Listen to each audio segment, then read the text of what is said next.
Welcome to The Other Side, Mississippi Today's political podcast. The Other Side lets you hear directly from the most connected players and observers across the spectrum of politics in Mississippi. From breaking news to political strategy to interviews with candidates and elected officials, we'll bring you facts, perspectives, and context that helps you cut through the noise and understand all sides of the story. Hi, I'm Bobby Harrison. I'm here with my colleague, fellow political reporter, Taylor Vance. Taylor, how you doing, man? I'm good, Bobby. How are you? I'm all right. We're enjoying the end of the legislative session, yet we may get to come back Tuesday.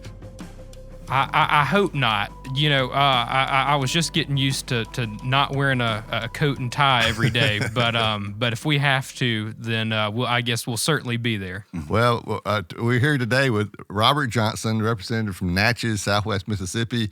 How you doing, sir?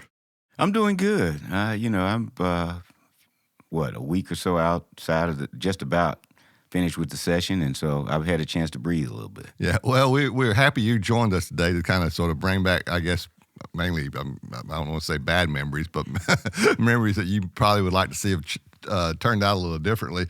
But I wanted to ask you, first of all, we're going to talk mainly about Medicaid expansion, and of course, you're the House minority leader, the Democratic leader, and your caucus is about a third of the House. Yet you're credited in some circles with killing Medicaid expansion, which I'm sure that was the last thing you wanted to do, and I'm sure you have a different interpretation. And I think it's kind of funny that, in a way, that some people blamed the House Democrats for killing Medicaid expansion based on the fact that Republicans have almost a 2/3 majority. Yeah, I mean, it's hilarious. I mean, you're going to blame the people who've been offering legislation to expand Medicaid or institute the ACA for the last 10 years, over 100 pieces of legislation, over 200 amendments to expand Medicaid. But suddenly we vote to not expand Medicaid. My argument would be we did not kill Medicaid expansion. We killed something that looked like Medicaid expansion, but it wasn't Medicaid expansion. Yeah. Well, explain that. Well, not to go too far back, but just go back to the start of the session. Speaker White came and spoke to my caucus and made it clear that he was going to do some things on education. He said he wouldn't be promoting vouchers, but he was going to introduce Medicaid expansion. And to our surprise, not only did he introduce under his name Medicaid expansion, but he introduced one pretty much the same one we've been introducing for the last 5 or 6 years. And so the House had a great bill. Chair Lady Missy McGee took on the task, did the work, dug in, made it clear, said to me on numerous occasions, I don't want to present a bill to the House that doesn't really expand Medicaid. And I applauded that. And that was the route that the Speaker was taking and she was taking. And they fully rejected, along with us, the Senate plan that they first sent over, understanding that wasn't real Medicaid expansion. They even, in the House plan, the leadership in the House understood that if you had a firm work requirement in it, that you wouldn't be able to pass CMS and expand Medicaid. So and CMS is a federal authority that has control over Medicaid. Center for Medicaid Services. Yeah, they have the authority. Policies that are instituted by the executive branch through CMS tell you how to apply. One of the things that the federal government said is they will not approve a plan with work requirements. Now, they say if you have an innovative experimental plan that tests the waters and see something they hadn't seen, they'll consider it. But this was far from that, and everybody knew that. The Speaker knew it, the Chair Lady of Medicaid knew it, and they stood firm on that position until the very last day. Yeah, and so it seems like towards the tail end of the session that everyone sort of kind of retreated into their offices and just started shooting different compromises back and forth. But I know you walked over to the Senate and had a conversation with Senate Medicaid Chairman Kevin Blackwell to try and kind of have a last-ditch effort to have a substantive compromise. Do you mind just explaining what went on there? Sure, I can tell you that. And I said, well, you had it with Blackwell and also with Lieutenant Governor. I did. I talked to both of them. I went to talk to Blackwell. I had called the Lieutenant Governor the day before. He didn't. I went to his office. He didn't return my call. I went back. I went back at the suggestion of a high-ranking chairperson, Republican chairperson, and said, go see the governor. I said, let me talk to the speaker first. No, he said, go see the governor. I mean, go see the lieutenant governor and talk to him if you think there's something they don't understand. And let me let me back up a little bit. Up until the very last day of the negotiations, I thought that they were locking themselves away from reporters, but they were locking themselves away from other legislators too. The chairleader Welcome Medicaid, to our world. Yeah, right. The chairleader Medicaid we had been in constant contact. We talked just about every other day, which was helpful not just for me but for her because she needed to know where Democrats stood, and that's why I was on the last day. It was surprising that I couldn't find anybody. Nobody would talk. And when I finally talked to the chair lady, she came out and told me, this is what we have. And I said, well, that's the one thing that I told you that we could not vote for. And that is, first of all, she agreed, the speaker agreed, submitting an application with a work requirement in it assures that you will get turned down. What the Senate wanted, what the House wanted was to reapply every year. But what the Senate wanted was to reapply with a work requirement every year. We had turned that down once. We had said, no, we just wanted with a reapplication. And my thing is, if you had talked to one of us, we'd have said, talk to me, talk to anybody. They said, nope, we don't want to lock ourselves into a perpetual, permanent denial. That's what would happen. And so that's where it fell apart. And I went over to talk to Kevin Blackwell at the suggestion of other leadership because they thought that may be a possibility that he may not know that. Now, people looked at, why were you doing it? Why did you do that as a stretch? We had just suspended the rules to reconsider the SAFER Act, which was a solution in search of a problem.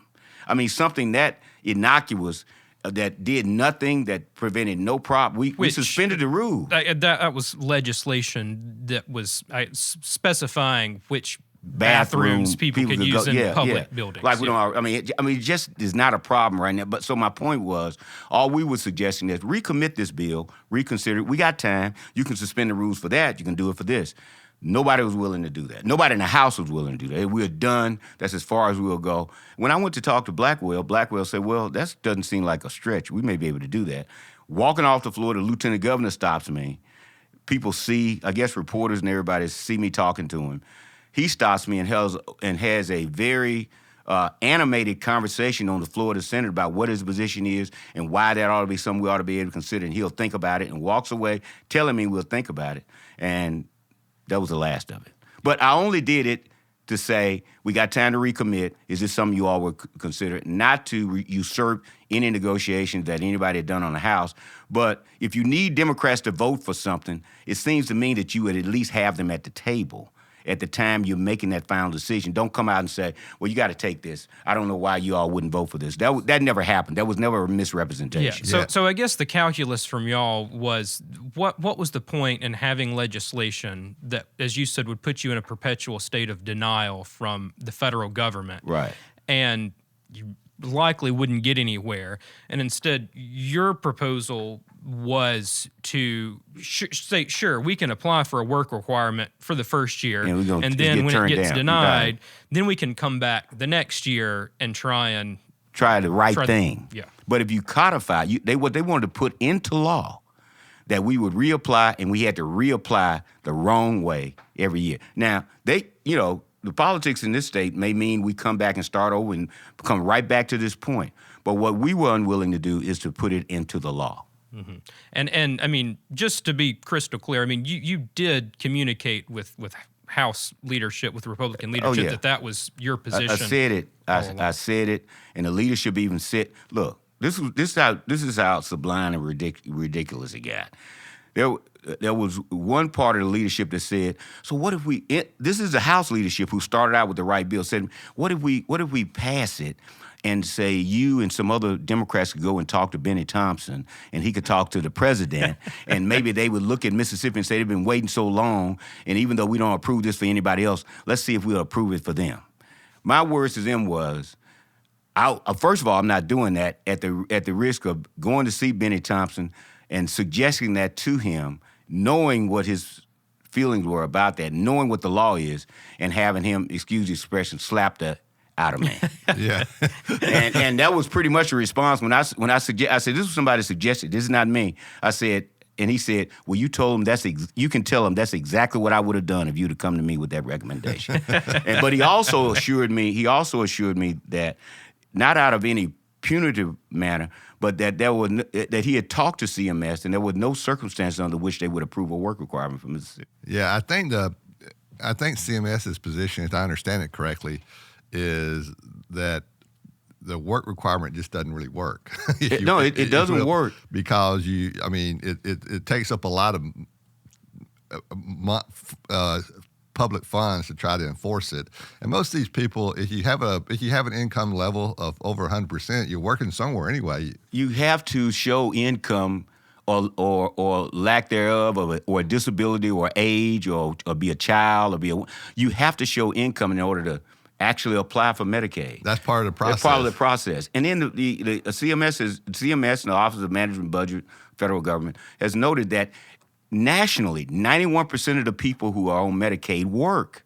91%. So what are we looking for? I mean, the health department, I was talking to Dr. Edney, he says 80, right now, 80, if you did this plan, 80 to 87% of the people who would qualify for Medicaid work. And the people who don't work, I mean, I guess there's some people who, sure, there's a few people who aren't going to work, who don't want to work. I mean, I guess I had my brothers, that wouldn't work. But most of them who don't work, they may have child care issues or transportation issues and all sorts of stuff like that. Child care issues, transportation issues are a big deal. We live in a rural state. There's no mass transit. There are people who literally try to go to work every day and they don't have a car. Gas is $3 a gallon or $3.50 depending on where you live. I mean, there are a lot of hurdles to getting work. But health care, every study has shown providing health care actually puts people to work. And the work requirements discourage people because it doesn't provide any health care. And look, you're right about what CMS is seeing. The administrative costs in Georgia to implement a plan, $120-some million, 3,500 people served. Arkansas tried to implement it. It's the only state that really has implemented. They ended up losing 18,000 eligible Medicaid people, not new people, but the people who are already there because the application process was too arduous and it cost too much. They've abandoned it. And one more thing, there are about 13 states, mostly Republican, who have work requirements they actually instituted, but none of them implemented it because it doesn't work. It doesn't manage. They try to provide health care. They found it's better to provide health care for people. They will go to work and you take care of all of the underlying health cost issues. Yeah. And going back just to your proposal there on the final days, it's kind of nuanced. But let me see if I can see if I'm correct. I mean, you were against the work requirement, but your caucus acknowledged that was the only way we can get something passed. And your proposal was that the state would go to CMS and try to get the work requirement, and when it was denied, as you expected it, as we all expected it would be, that there would be no Medicaid expansion, but it would still be on the books. Right. And it would, and hopefully in the 2025 session it'd be reconsidered. I mean, that's essentially how it would have worked. That's how it would have worked. And it wasn't just my idea. Early on in negotiations, the speaker said to me, sitting in a meeting, he said, "Look, I know the work requirements won't get approved. I know you don't like the work requirements, but we have to have this in the application. If we put it in the application, it gets turned down, and the waiver gets turned down, at least I can go back and say to the people who say we got to have a work requirement, we tried it your way. Can we please just do a real application that'll pass?" And I thought that was reasonable. It was disappointing that we'd have to wait another year, but at least there was a plan. But then when it was codified, when they put it in the conference report that it would be codified, that we have to do it every day, I had another conversation with the speaker after he knew that was a problem. After I told him I wasn't the only one in that meeting, but his answer to me was, I can take, and I think he believed this, that I could take the work requirement out of the law. Let me work on that next year, which I thought was a valiant consideration. But I've been in the legislature 30 years. If you put something in the law, it's almost impossible to take it out. And if you don't put it in there, it may be easier to put it in. But if you put it into the law, the same people who said you have to have, there's no way the Senate was going to come back and say, yeah, we'll let you take that out. Yeah. And I mean, I think he was sincere when he said, I think I can take it out. But we could not take that risk. And the reason your conference was so important was it would take a 3/5 majority to pass the legislation. Right. And then Governor Reed said he was going to veto it, so that would have taken a 2/3 majority. But the speaker admitted to Taylor and me on an interview on the day that the bill died that he thought he had the votes to pass the legislation with a 3/5 majority. Yeah. With the Democrats voting no. Yeah. And I think he probably was right or close to right. Right. But he said that he didn't bring the bill up for consideration because the Senate didn't have the votes to pass it. Well, I'd heard that, when I talked to Senator Blackwell individually, we got the votes. And then when I talked about a proposal and was walking out, I had another senator tell me we don't have the votes. I mean, even for the plan that we didn't want to vote for, I understand that the Senate didn't have the votes. So, but it's still a little bit ludicrous and ridiculous for somebody to say the very people who have been promoting and fostering this idea for the last 10 years suddenly didn't want it. No, what we didn't want was something that was going to fail. We could not put votes on something that would fail. And the Senate leadership did. I mean, essentially say, well, we were trying to get the votes, but when we saw what the House Democrats were doing, we realized we couldn't get the votes. And they were so they were essentially saying, because Robert Johnson was against it in the House, our Senate Republicans were not going to be for it, which that was the funny part. Well, yeah, when I heard that, I said, well, I have really been shirking on my ability to get something done in this legislature. I didn't know I had that kind of power. It sort of turned into a circular firing squad at the end where you had the House leadership was partially blaming the House Democrats, but mostly the Senate Republicans.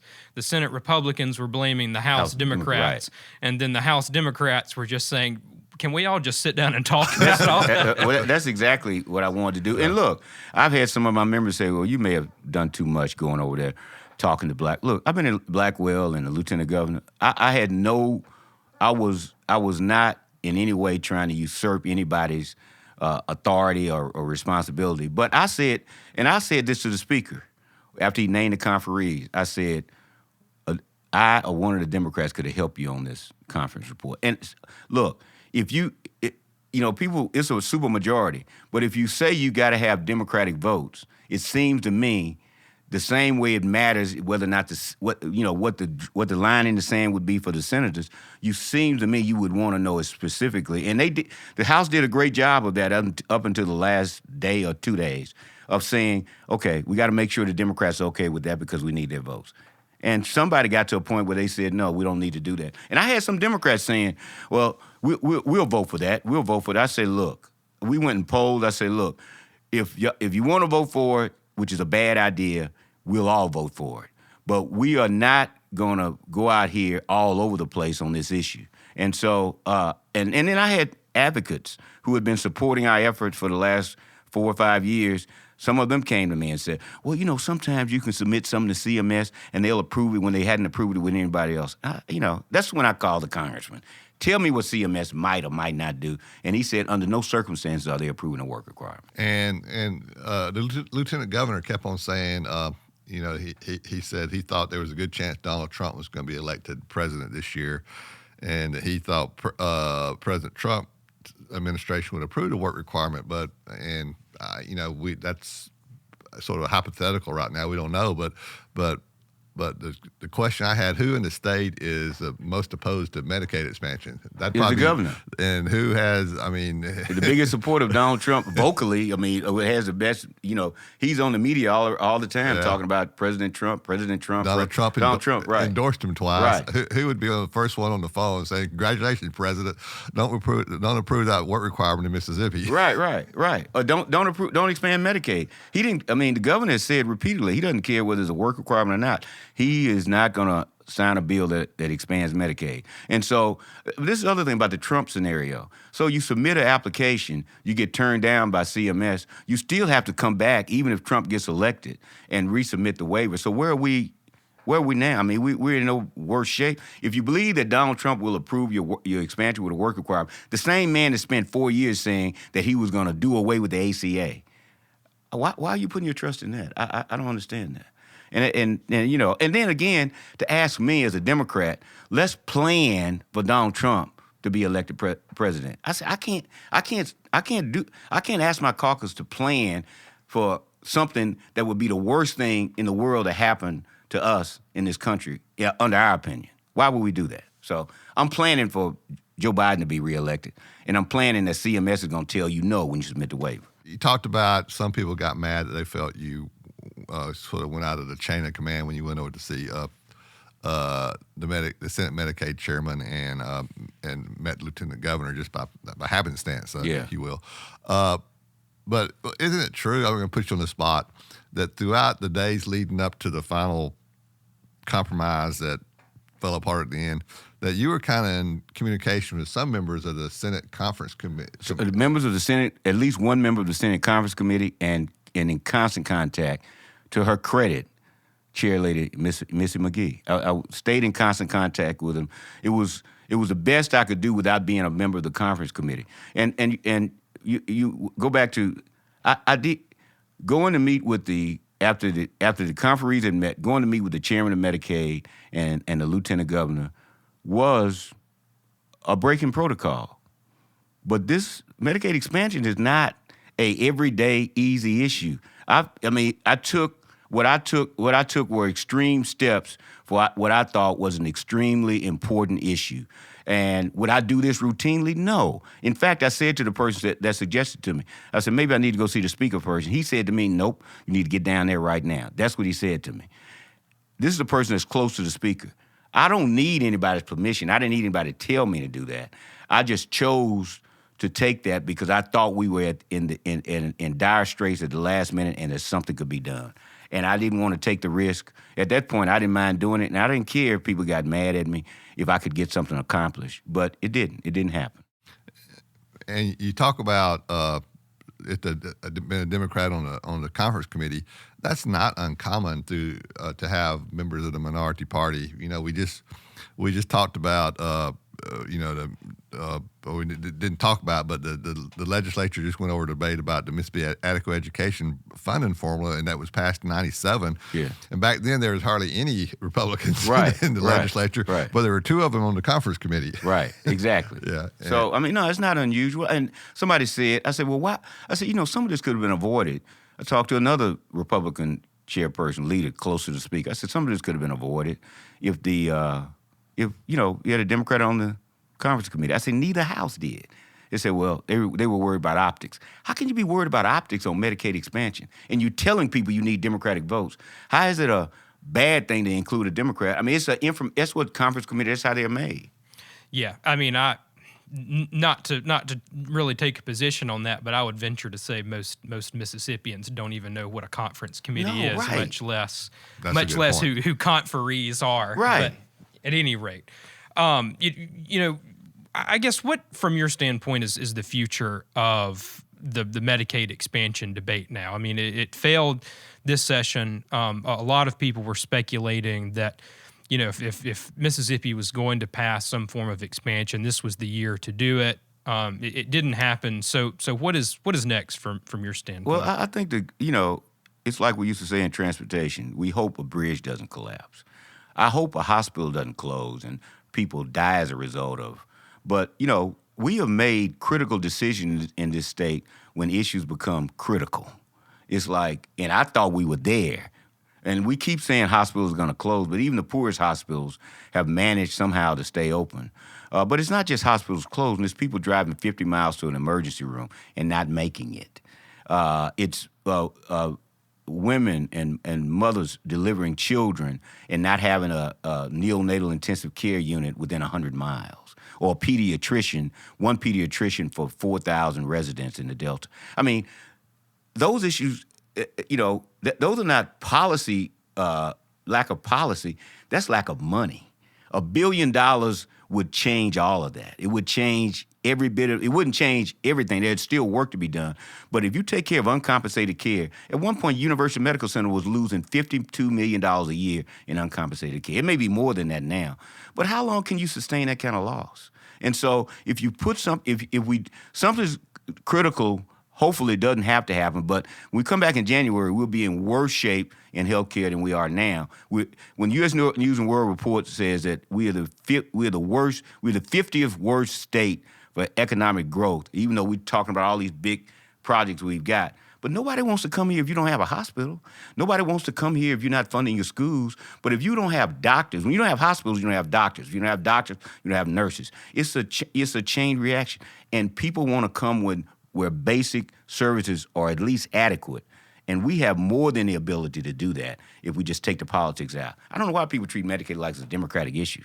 I mean, when I look at the outlay of Medicaid expenditures in this state, Hinds County has the most, but that's because University Medical Center is here. But then you go, Rankin County is $155, Hinds County $263 million, Rankin County $155 million in Medicaid outlay, Harrison County $154. When I go down the list after I get out of Hinds County, of the top 1, 2, 3, 4, 5, 6, 7, 8, 9, 10 counties, all of them are Republican counties. They're spending more money in Republican counties than any Democratic county in the state. So this is not a Democratic issue. This is a people's issue. This is a healthcare issue. This is something we need to do something about. And so you ask me what the future, I don't think we can continue to say no. We can't. It'll be like the flag. We can't keep saying we're going to keep the flag if that means that people are going to start closing their doors to us and not want to come. We can't keep turning our nose up to Medicaid expansion and turning down $1 billion a year if we keep losing doctors, hospitals closing. And even the working poor won't be working poor here alone. They'll be working somewhere else. They'll go somewhere where they can get coverage. And this is not, people's health are more important, but Mississippi taxpayers are paying for Medicaid expansion in other states. Absolutely. Absolutely.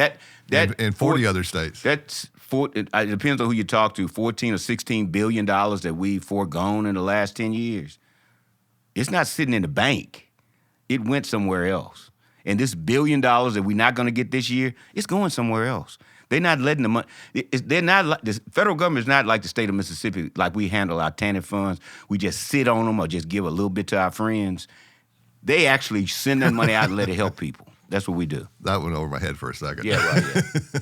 Yeah. We gave back, at one point, $77 million in health and human services funds because we decided we couldn't use them. So for child care. And elements like that. I thought, and I'm no health expert, but you've actually studied some of these issues. But you talked about innovative approaches, and I do think that there's people who need.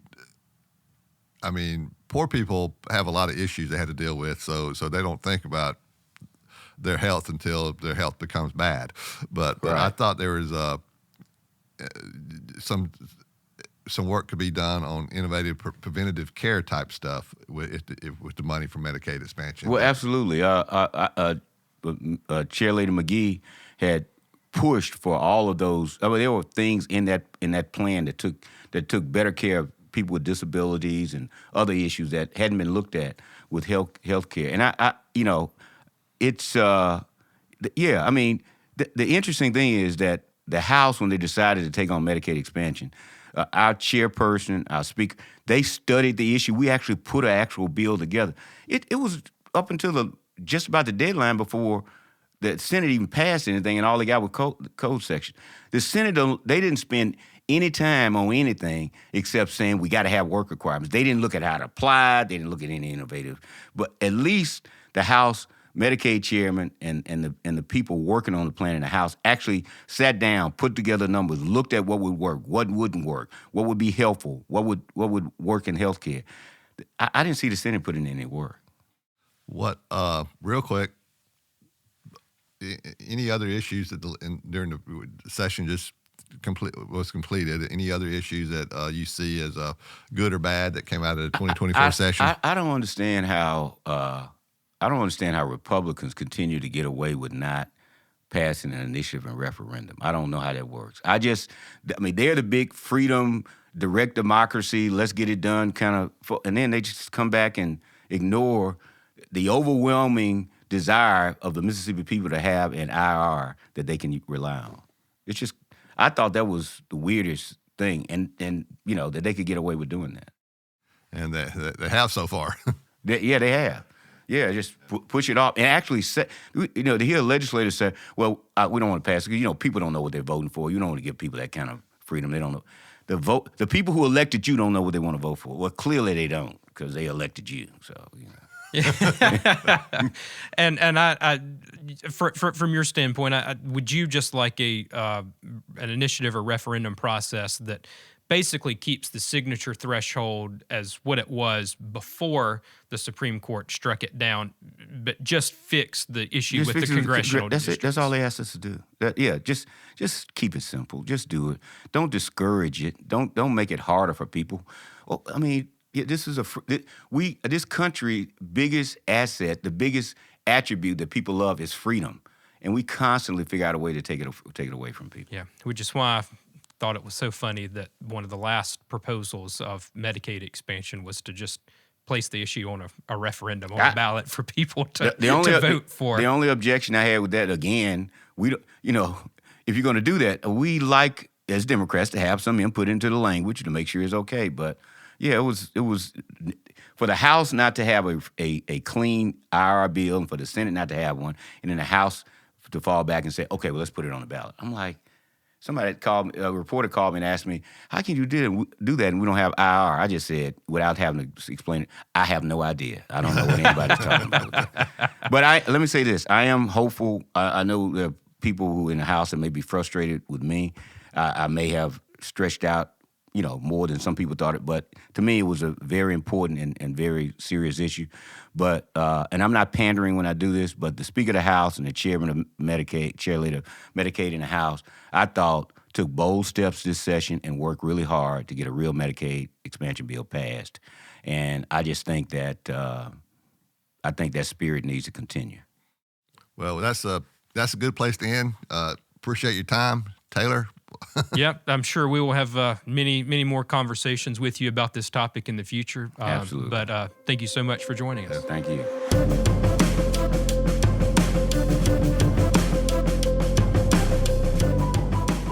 As we cover the biggest political stories in the state, you don't want to miss an episode of The Other Side. We'll bring you more reporting from every corner of the state, sharing the voices of Mississippians and how they are impacted by the news. So what do we need from you, the listener? We need your feedback and support. If you listen to the podcast on a player like iTunes or Stitcher, please subscribe to the show and leave us a review. We also have an email in which you can share your feedback. That address is podcast@MississippiToday.org. Y'all can also reach out to me or any of my colleagues through social media or email. And as always, thank you for your feedback and support. Subscribe to our weekly podcast on your favorite podcast app or stream episodes online at MississippiToday.org/theotherside. For the Mississippi Today team, I'm Adam Ganeshow. The Other Side is produced by Mississippi Today and engineered by Blue Sky Studios. We hope you'll join us for our next episode.